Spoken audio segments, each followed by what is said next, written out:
Globalno zatopljenje je refren suvremenog doba, mantra koju čujemo sa svih strana i u vezi svih mogućih tema. Od novca, industrije, prehrane, transporta, rasvjete. Temelj ideje jest da čovjek svojom djelatnošću stvara uvjete globalnog zatopljenja, te time postaje neprijatelj životnim sustavima planeta i samome sebi. Da bi ga se u tome spriječilo, uvedeni su i uvode se razni restriktivni zakoni i pravila. No možda vredi vratiti se par koraka unatrag i razmotriti još jednom taj suvremeni mit od samog početka, više kroz podatke, manje kroz mantre. Dr. Fred Goldberg, školovan na Kraljevskom tehnološkom institutu u Štokholmu u Švedskoj, pokazao se kao informirani sugovornik na temu, neki kažu, fantomskog globalnog zatopljenja, koje se danas na više načina nego što možemo zamisliti doista nalazi na rubu znanosti.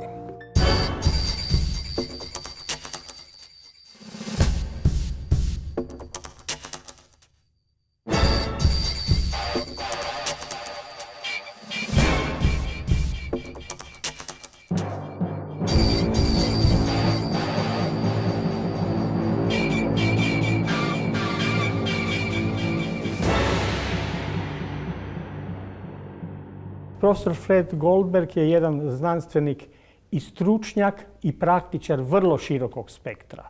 Počevši od istraživanja materijala, do obrade materijala poput metala, do različitih izuma, tehnoloških, inženjerskih izuma, do istraživanja klime i njegove, da kažemo, osobne ljubavi Arktik i Antarktik, gdje je sudjelovao u velikim dijelu broju znanstvenih ekspedicija, kontaktirao sa znanstvenicima različitih pogleda i usmjerenja, proučio veliki broj dokumenata i na temelju svega toga stvorio jednu globalnu sliku, a to je ono što nedostaje u sadašnjoj znanosti.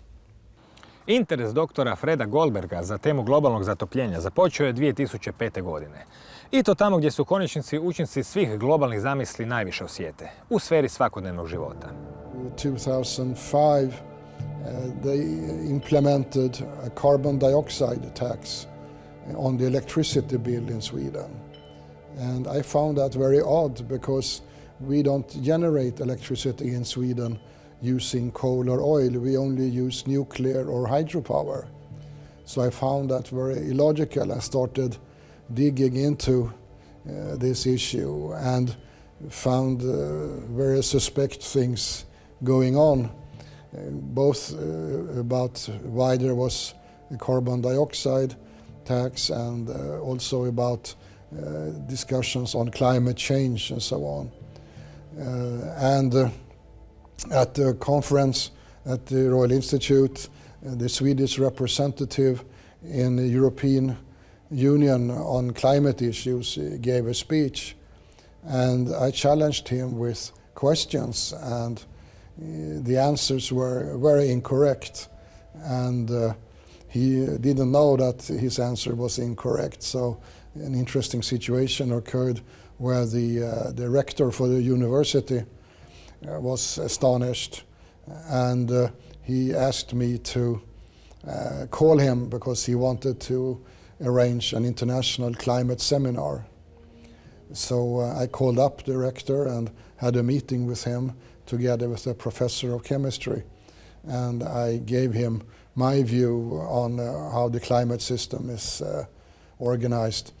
And the rector was professor in theoretical physics, so he understood my message, and he agreed to arrange an international seminar and suggested me and the professor of chemistry to organize that and suggest the budget and so on. So we did that, and the rector agreed, and we had a very interesting seminar with 110 people from the whole world, and 12 of the most interesting climate research people from United States, Australia, Europe, lecturing at this conference. So then I got personally acquainted with many experts in astrophysics, oceanography, atmospheric physics and chemistry and so on. So I became very knowledgeable on a shallow level, but on a very broad scientific field, of which many issues coincided with my expertise in welding, where you deal with carbon dioxide, ultraviolet light, ozone, plasma, and things like that, which is also phenomena you deal with in climate. So that is how I got involved and started studying more deeply the different factors affecting the climate and having meetings with experts around the world. And then I got invited to many conferences to give lectures that shook up many people, and I have been invited also to the European Parliament and to the Swedish Parliament and the Norwegian Parliament, and been giving lectures on the climate issue. U klimatološkim krugovima jedan od poznatih simbola i temelja ideje o globalnom zatopljenju jest slavna statistička krivulja, koju se zbog njenog oblika nazvalo palicom za hokej. Mada često citirana, rasprave u vezi nje nikad nisu prestale.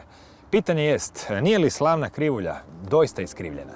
A hot issue at that time was the IPCC, the International Panel for Climate Change, which is under the umbrella of United Nations. They have been issuing a publication every 5-6 years, and in one of their publications, I don't remember exactly if it was the 2001 or 2007, but I think it was the 2001. It was a curve showing the temperature the last 1,000 years, and the curves show an equal level until 100 years ago, when the temperature curve goes straight up, and this curve is called the hockey stick. And I was disturbed when I saw this stick because it doesn't show the medieval warm period during the Viking Age, and this curve doesn't show the Little Ice Age starting at the second half of the 17th century and forward to the early 20th century. It doesn't show the cooling period. So in my view, it was not a very correct curve. And this curve was heavily debated back and forth by different specialists. But a Canadian person who is not at all an expert on climate, he was an expert on statistics and business investments. He analyzed in detail the background, and he was very clever with computers and programs. And after a lot of trouble getting access to the data behind the hockey stick, he managed to reconstruct it and can demonstrate how they had faked a lot of the data in it, and they duplicated the data and filled in gaps, and they used tree rings that you cannot use for this kind of temperature recording and things like that. And so that got me a flying start, learning all the errors about the hockey stick. And it was Stephen McIntyre and Ross McKittrick, those two, who revealed that this curve was a hoax. Navodno je za sve kriv ugljični dioksid. Prva mjerenja razine CO2 u atmosferi započela su u 19. stoljeću u Francuskoj. Što se od tada zbivalo? Measurements of carbon dioxide, to my recollection, started in the mid-1800s in a more systematic manner with the chemical methods, wet chemicals. And there are several 100,000 measurements can be found in the archives.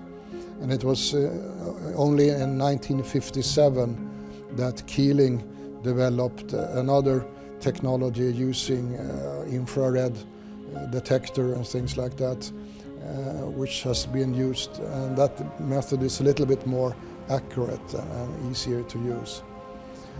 But it was a Swedish chemist called Svante Arrhenius who, in the early 1900s, realized that with the industrial development, the burning of oil and coal increased carbon dioxide in the atmosphere.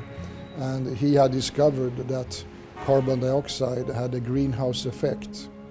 And he made some experiments with that, and his experiment showed him that if he doubled the carbon dioxide amount in the atmosphere, it would have a greenhouse effect of 5 centigrades. And that was, of course, alarming facts. But his discussion was forgotten for many years and picked up in the early 1980s, I think. Some people found it advantageous to bring this thing up. And a fellow in Holland, he reproduced Arrhenius' experiments and discovered that if the experiment had been done correctly, the greenhouse effect was 0.22 centigrades. So something went wrong when he got the result 5 centigrades. And probably the reason was that he did not have dry air, he had humid air. And water vapor has a very strong greenhouse effect. U dugoj povijesti Zemlje razina CO2 nekada se dizala, a nekada padala. Svakako nije riječ o jedinstvenom događaju. No, correct. I mean, if you go very long time back, if you go 4 billion years back in time, 80% of the Earth's atmosphere was carbon dioxide. So all the rocks we see around us has had its carbon from the atmosphere. And over the years, the carbon dioxide in the air has gone into oceans and then being deposited as limestone in the sea floors. And then over the years on drifting continents, these limestone layers have been thrown up and down, and you find them in the Dolomites, for instance, that is a kind of limestone full of former carbon dioxide. So the carbon dioxide level has continuously gone down in the atmosphere over these 4 billion years. And today we have a level of 395 parts per million. It is a very, very small fraction left of carbon dioxide, and we are becoming critically near the level where the plants will not survive. The borderline is around 220 parts per million. If we go below that, the plants will not be able to produce their photosynthesis, and all life will disappear. We are getting very close to that level compared to history. We can also go back and have a look at the amount of carbon dioxide about, I think the earliest records I've seen is 12,000 years. And that is because all the plants in their photosynthesis, they suck in carbon dioxide through stomata cells, which they have on the underside of their leaves. And the more carbon dioxide there is in the atmosphere, the lesser amount of stomata cells they have. And if it's little carbon dioxide in the atmosphere, they have more stomata cells. So by looking at fossil plants that you can find, and sometimes you're lucky you can find plants that can be dated 10, 12,000 years back, and you study the amount of stomata cells, you can reproduce a curve showing the amount of carbon dioxide in the atmosphere over the last years after the Ice Age. And one interesting observation is that if we have a warmer climate, we have more carbon dioxide in the atmosphere. And if we have a colder climate, like during the Little Ice Age, we have less carbon dioxide in the atmosphere. Drugim riječima, odnos uzroka i posljedice je upravo obrnut od onog kako se danas predstavlja. Povećanje CO2 je posljedica toplih klimatskog razdoblja, a nije toplih klimatsko razdoblje posljedica povećanja CO2 u atmosferi. And the reason for that is simple. The ocean's solubility for carbon dioxide is depending on the water temperature. So if we have cold water, it will absorb more carbon dioxide. And if we have warm water, the carbon dioxide goes up in the atmosphere. And we can take an example like a bottle of mineral water with gas. When they produce this bottle of mineral water, the water temperature is usually around 5 centigrades. and the brewery will only let the carbon dioxide bubble through the water, and the water is absorbed. The carbon dioxide is absorbed in the water instantly. You have maybe seen the small machines you can buy called SodaStream, where you can make your own mineral water. So you can see that in a few seconds the carbon dioxide is absorbed in the cold water. So this reproduces actually what is happening in the oceans. And in the Earth's circulation system, the sun is heating the oceans over the equator plus minus 18 degrees. And here the water is evaporating from the sun heating and releasing carbon dioxide, but it also releases, because of the warming of the water, the carbon dioxide is relieved. And then this carbon dioxide is blown with the trade winds north and south, and when it comes in contact with the colder water in the North Atlantic, Northern Pacific, around Antarctica, the carbon dioxide is absorbed into the ocean. So there's a continuous cycle of carbon dioxide going this way. And we talk about 90 gigatons of coal being circulated per year, which is quite a bit. Posljednjih godina u Europi su bile jake zime i mada je uzorak možda premalen za globalne zaključke, svakako nije bio u duhu ideje o globalnom zatopljenju. O tome se mnogo pisalo, pa su zagovornici teorije globalnog zagrijavanja rekli da je to zahlađenje posljedica globalnog zatopljenja. Da se tope ledenjaci, pa da dolazi sve više hladne vode i sve više vlage, koja donosi više kiše i snijega i tako dalje. No, dr. Fred Goldberg sa svojih arktičkih putovanja donio je vlastita zapažanja. My experience is that most people discussing these issues have not understood what's going on, and especially not meteorologists. The real reasons is not included in their education, and we have a 60-year cycle in the Pacific Ocean. It's a current called Pacific Decadal Oscillations, or PDO, which has a 60-year cycle, meaning that 30 years the circulation of the Pacific Ocean on the northern half, primarily above the equator, goes in a clockwise direction, being negative, and it goes in an anti-clockwise direction, being positive. And the reason that the ice is melting in the Arctic is not because of any warmer climate, because the warm air does not melt very much ice. It is warm water melting ice. So what's been happening is that from 1977 until 2008, warm water has been flowing into the Arctic Ocean through Bering Strait because the PDO has been positive. And that has slowly reduced the ice. And this time period from 77 coincides very well with the time period of satellite observations, showing the ice being reduced. So it is a coincidence that the start of the satellite observations in 1979 is close to the moment when PDO reversed, starting the melting of the ice. But now PDO reversed in 2008 in April, and 1 year later the whole Arctic Ocean had 1 meter thicker ice than in 2007. And it has been continuing to grow except this last winter, when we had an El Niño in the Pacific that changed the conditions, reducing the amount of ice. But also in 2007, when it was very little ice extent, they say.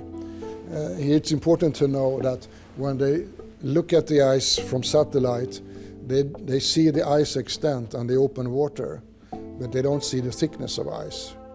So 2007, it was much more ice in the Arctic than they claim, because the ice was with strong winds and currents pushed against Canada and Greenland, creating more open water than before. But the ice was twice as thick as normal where it was. And this was verified by a Swedish big icebreaker that was operating north of Greenland and had extreme difficulties getting through the ice. The Swedish icebreaker Oden had been to the North Pole 4 or 5 times, never had any big problems going to the North Pole, but going through the ice north of Greenland in 2007 was critical.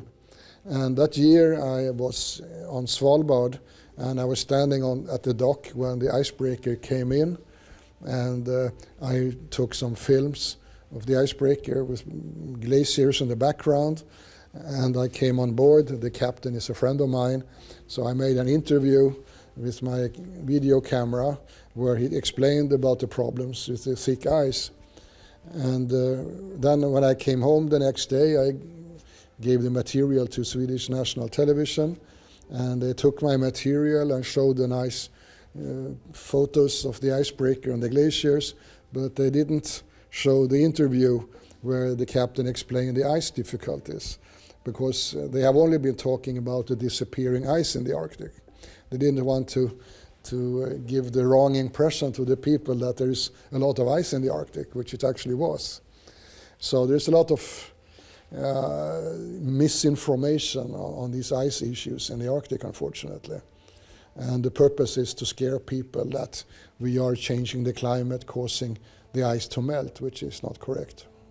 I sam pojam klimatskih promjena, to je kovanica koja silom prilika i podataka postupno zamjenjuje pojam globalnog zatopljenja, nije nešto što ekskluzivno pripada današnjem dobu. Je li djelovanje ljudi doista uzrok klimatskim promjenama? That's just, I mean, if you claim something like that, you get more money from the politicians for your research, but it has nothing with the truth to do.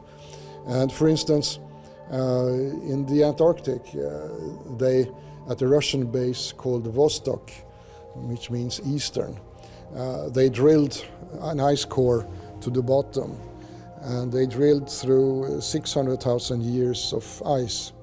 And with the isotope oxygen 18, you can see what the temperature was when the snow fell in the Antarctic. And you can see the ice ages and the interglacial periods and the temperatures. And it is then interesting to note that during the 3 previous interglacial periods, going back 400,000 years, it was warmer, a few centigrades warmer globally than today. So nothing that has happened today is something different from what has been before.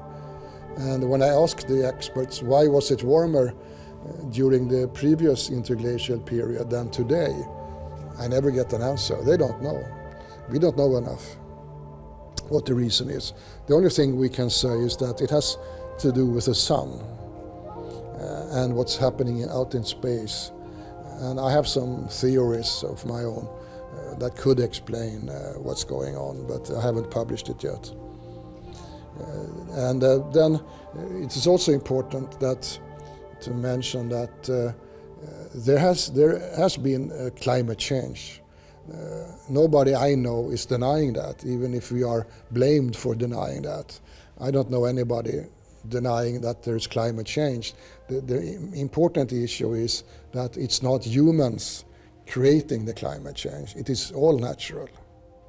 And why is it all natural? Well, let's look at the basics about carbon dioxide. We know a lot about the chemical properties of carbon dioxide. And if we look into the basic facts and don't ignore them, we can see that carbon dioxide only absorbs a very narrow frequency of infrared. It's 4.2 microns and 14 to 16 microns, 2 very narrow bands. But water vapor absorbs very wide bands across the spectra. And when you look at that, you can easily see, well, also it's important to mention that water vapor is 30,000 parts per million average in the atmosphere, 30,000, and carbon dioxide is 395. So it's almost 100 times more water vapor in the atmosphere. And when you take that into account and look at the absorption, it's easy to understand that the greenhouse effect of carbon dioxide is only 1% of the total. And the water vapor greenhouse effect is 95% of the total, which means that the human emissions of carbon dioxide has no measurable effect. We should also take into account that the amount of carbon dioxide in the atmosphere caused by humans from fossil burning is only 4% of the total amount in the atmosphere, which means that the human effect on the climate is 4% of 1%, which is such a small number that it can't be measured. Then there are two other factors that are important to take in account. And one is the saturation effect. If we would double the amount of carbon dioxide in the atmosphere from today's level, which is not physically possible, we don't have enough coal and oil to do that. And if we did it, most of it would go into the oceans anyway.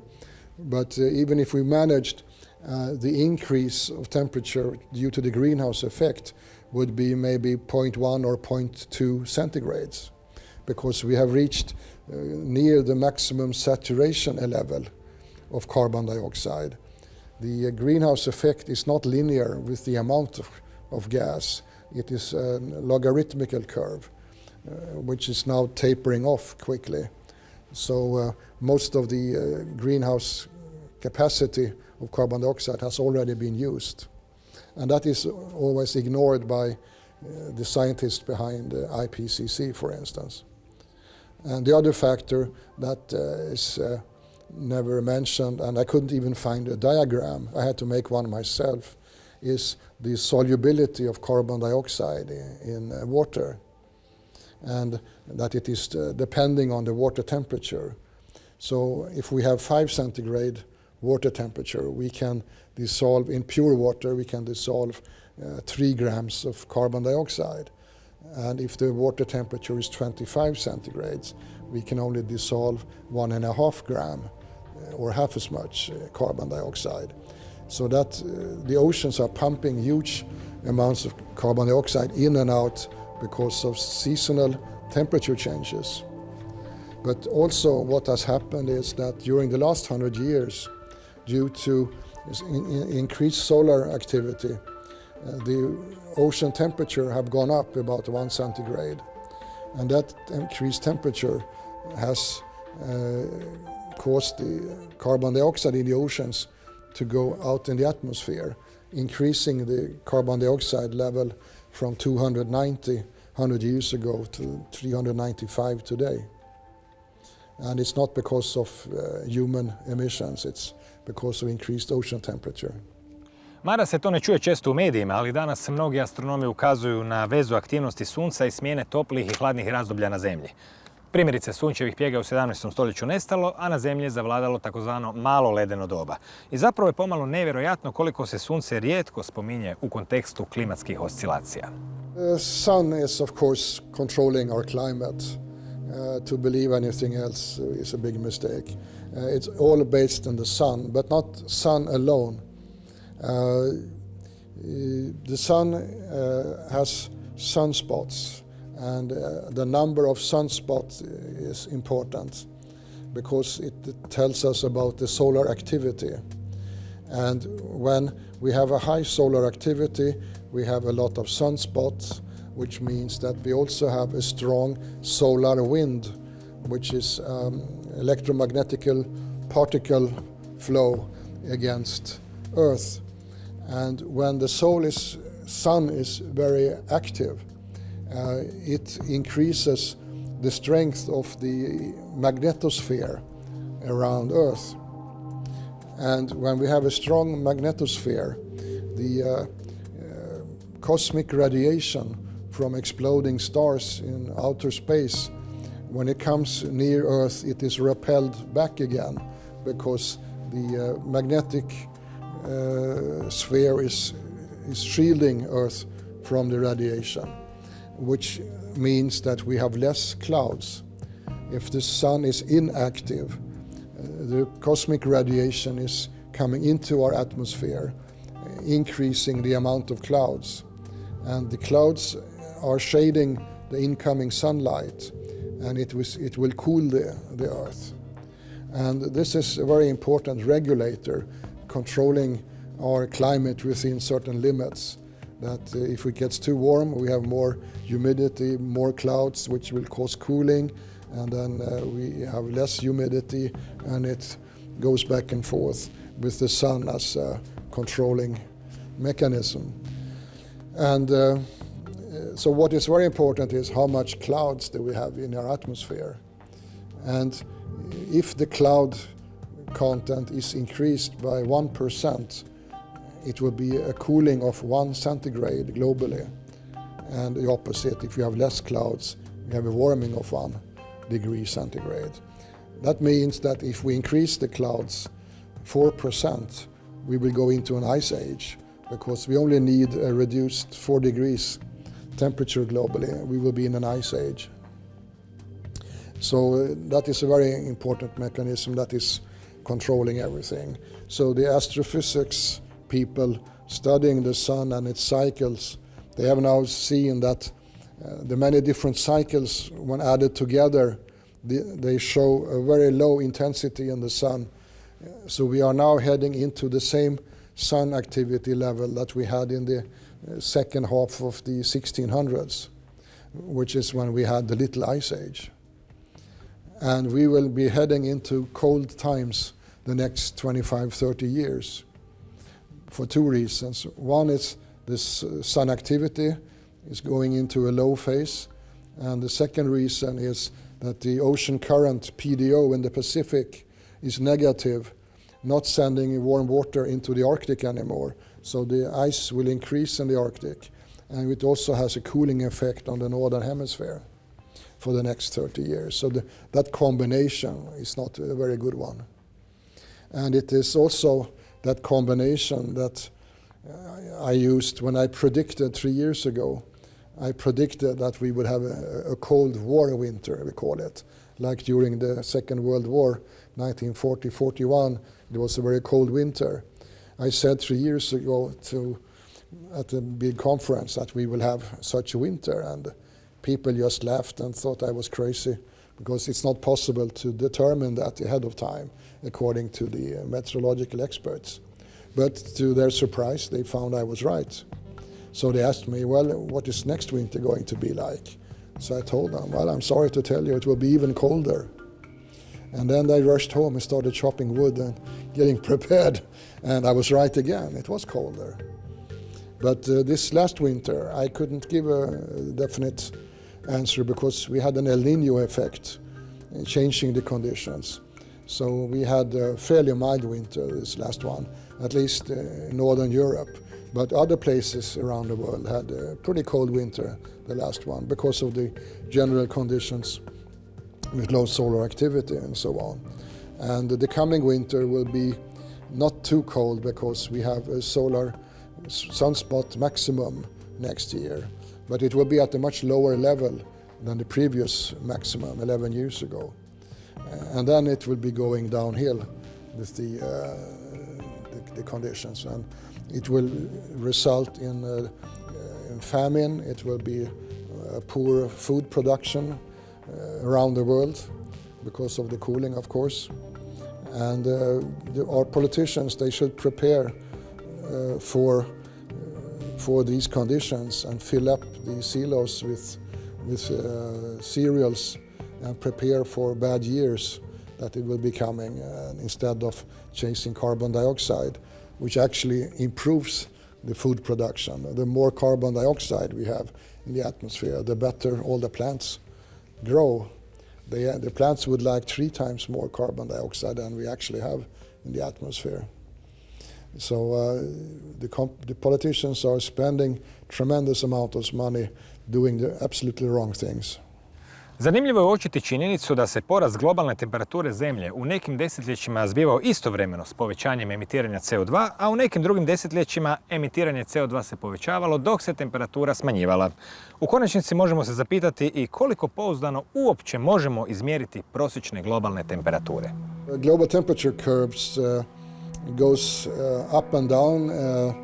If we start at 1980, it goes down to 1910, and then it goes up to 1940. It's a fairly rapid warming, and that is the PDO effect. The PDO reversed in 1910, it reversed in 1940, and then it became colder.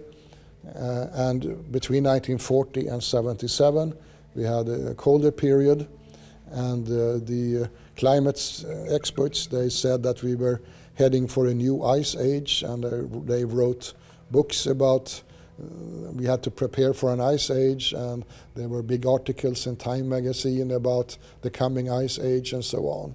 But the ice age didn't come because 1977 PDO reversed to positive, and we got into a new warming period.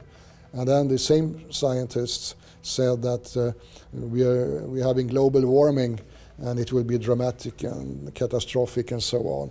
So there are many ways of earning money as a scientist. But then the temperature increased to 2008 when PDO reversed again. But the solar intensity maximum peaked at 2002. So since 2002 there hasn't been any global warming.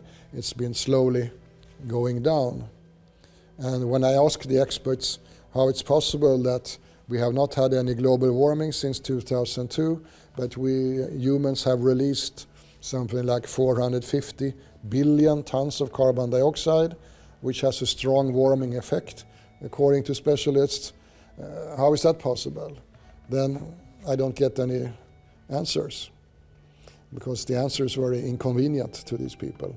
But also what is important to point out is that the temperature curve from the 80s and 90s is going quite sharp up.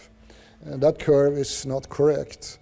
There are three different errors in that global temperature curve. One is that the number of stations used for calculating the global warming changed dramatically. In 1970s there were 15,000 stations, and then around 1988 to 90 it dropped dramatically to 6,000, and today it's 1,500. And what happened 88-90? Well, the Soviet Union collapsed, and most meteorological stations in Siberia, in the cold areas, were closed down. So the balance between cold and warm stations around the world changed dramatically. So the average temperature then suddenly shot up in the air. And that is one part of the error. Another error is the urban effect. These meteorological stations are usually placed near big cities, or even in the middle of big cities that have been growing rapidly. And there has not been any corrections for the urban effect, because it's very, very difficult to calculate the urban effect, because the urban effect is different with the seasons, the day of time, day or night, with the wind direction and wind speed. The urban effect would change all the time, so it's very difficult to really know what the urban effect is. But one example is that I live 10 kilometers from downtown Stockholm, and in my car I have a thermometer telling me the temperature outside. So when I start from my home, I can read that I have 2 centigrades like I had this morning. But then when I come downtown Stockholm, it shows 4 centigrades. So there's a 2-degree temperature difference, which is the urban effect, only within 10 kilometers of downtown Stockholm. And then there are other factors also. For instance, 90% of the thermometer stations are based on land, but land is only 30% of Earth's surface. So there is a major error in trying to measure the global temperature. So the only proper way to get a decent, good figure is using satellites. That is scanning the whole surface of the Earth all the time and calculating the temperature. But we only have data that goes back to 1979 for those measurements. So the steep increase in curve in the 80s and 90s are to a large extent caused by these measurement errors. And in my lecture I show pictures of stations incorrectly positioned.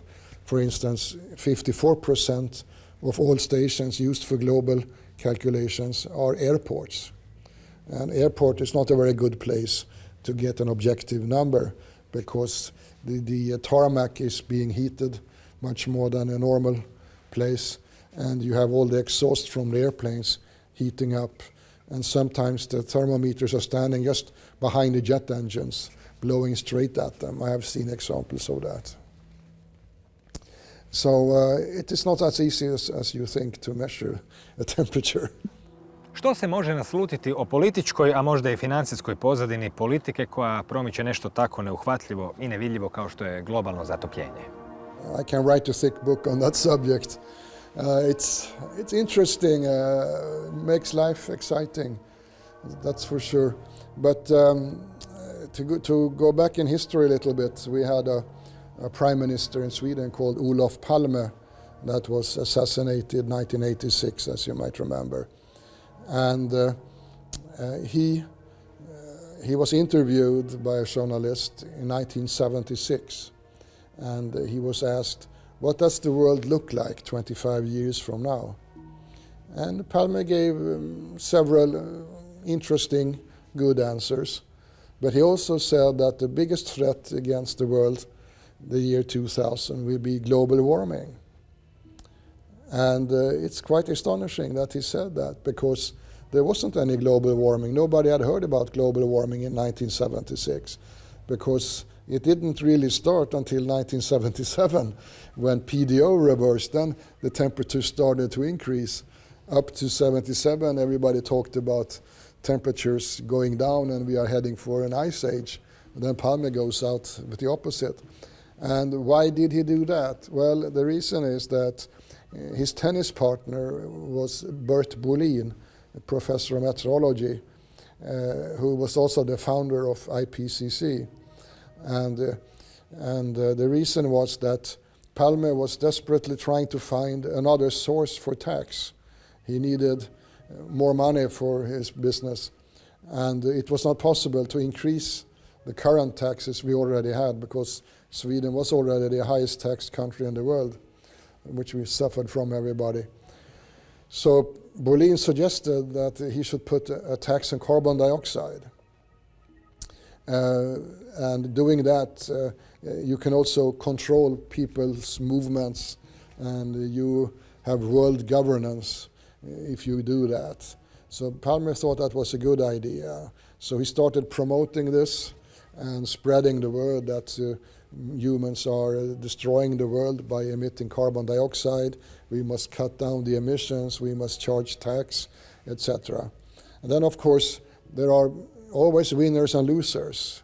The losers are the man on the streets, the common man paying this carbon tax, but there are also winners who are dealing with trading carbon, carbon, you buy carbon outlets. So the financial people, they love this because they cut a few percent on these deals. And in the US, for instance, I think they said that if they implemented the carbon trading, it would have a turnover of $600 billion. And the financial people cut 2%, so they can pocket $12 billion if it was implemented. But the opposition in the US, they want to have a carbon tax instead, which means the financial people won't collect any money. So that's the kind of fight they have there. And but also the US have spent, in the last 10 years, I believe they have spent something like $100 billion on climate research. It's a terribly lot of money, but There are also winners collecting this money. And many of them are scientists. And they are prepared, many of them, to say anything to get the politicians to keep spending money. And a lot of this research is very good, valuable research. For instance, the Argos buoys that they have set out in the Pacific Ocean, they have 3,500 buoys that once a month they stay 700 meters depth, and once a month they go up to the surface and measure temperature. And then they transmit the results, and then they go back down 700 meters, and then keep going up and down every month. 3,500 systems like that. They cost a lot of money. But that collects information about the total energy content of the oceans. And the results show that the surface temperature is slowly going down in the last 10 years. And the energy content is staying, has tapered off. It increased before. Now it's horizontal and starting to go down again also, showing that we are going into a serious cooling period. But the politicians, they love this issue, and they are prepared to do anything to take your money for carbon dioxide. And one typical example was not too long ago, I met the Swedish Minister of Environment, Lena Ek, and I said to her that Sweden is emitting a total of 50 million tons of carbon dioxide with all our transports and house warming and so on. But the humans living on Earth are breathing out 3,500 million tons of carbon dioxide. So I asked her if she thinks that if we reduce our emissions by 10, 20 or 30% at a very high cost, if that would change the climate. And her answer was, yes, absolutely. Which proves that she's either extremely stupid or very dishonest. There are only those two categories left. And it is tragic that the politicians are not following basic facts of science. They are lying to the public on these issues in order to take our money. It's a very sad situation. U kojoj mjeri i na koji način se danas znanstvena zajednica podijelila oko pitanja ima li ili nema globalnog zatopljenja? There are many more professors converting from alarmism, as we call it, to skepticism because they are looking at the facts and they change their mind. But remember one important thing. When they change their mind, they have retired. They don't any longer depend on the politicians to pay their salary. They are retired. Then they dare to tell the truth. So most of these people who are in their career, they don't dare to tell the truth because they will lose funding or lose their jobs even. Also journalists, if they are honest and write an honest article, there are many journalists who have lost their jobs because they did that. And a friend of mine in Finland, he is a professor in Turku. His colleague is a professor of chemistry. He had a very big, important chemical project, and he asked for $1 million funding to continue the project, and he was denied this, so he was desperate. What shall I do? So my friend asked him, well, did you include anything about the climate in your application? No, this has nothing to do with the climate, he said. Well, that's your problem. You have to include the climate. So he helped him write a new application for funding where they put in the word climate in a few places and so on and exaggerated the effect. And then he got the funding he wanted. So it's not bad that if you lie, you get your money. And there are very few people that are brave enough to tell the truth if they are not retired on this issue. And also a very interesting man, he's a solar physicist, that is a friend of mine. He explained also that he tells his students not to get involved in the area of climate because then they cannot be honest anymore. So he directs his students into other areas so they don't have to get involved in this circus, so to say. For instance, the European Union, they spend a lot of money on the climate issue. And what do? Well, it is bureaucrats in Brussels who have not been democratically elected that have leftist sympathies where this climate alarmism comes from. It comes from the left. And they are giving hundreds of millions of euros to NGOs. So they let them do the propaganda on the climate issues and saying that the polar bears are threatened, which they are not. There have never been more polar bears in the Arctic than there is right now. When I was up there last summer, I saw 15 polar bears in one day. When I was up there 1966, I saw 4 polar bears in 2 months. So you can compare the numbers. And it is a very sad situation. And this, of course, creates a lot of animosity against the European Union because the bureaucrats are taking a lot of decisions. I mean, the bureaucrats decided that no cars can emit more than 119 grams of carbon dioxide. Well, every car fabricated in Sweden emits a lot more than that because we are specialized in making bigger cars in Sweden because we cannot compete with small cars in Sweden. So the Swedish car industry is disappearing. Saab is gone and the Chinese took over what was left of Volvo. And who knows how long Volvo will exist, not in Sweden at least. So people are now becoming quite a bit against the European Union because of reasons like that. And in my opinion, the European Union is a very good idea, but it's being misused in many ways. And I like the idea of free travel over the borders, you can work anywhere inside the European Union. You don't have to worry about the customs and things. I remember the old days when I traveled across Europe to set up an exhibit at a trade show, and you had to spend hours crossing the border, stamping papers, and it was quite expensive too. And now you just go straight through. You don't even see the customs people. So there's a lot of advantages, but there are also, unfortunately, some big disadvantages causing problems. And the climate issue is one costing a lot of money, increasing the financial problems we have today. The climate issues have certainly contributed quite a bit here.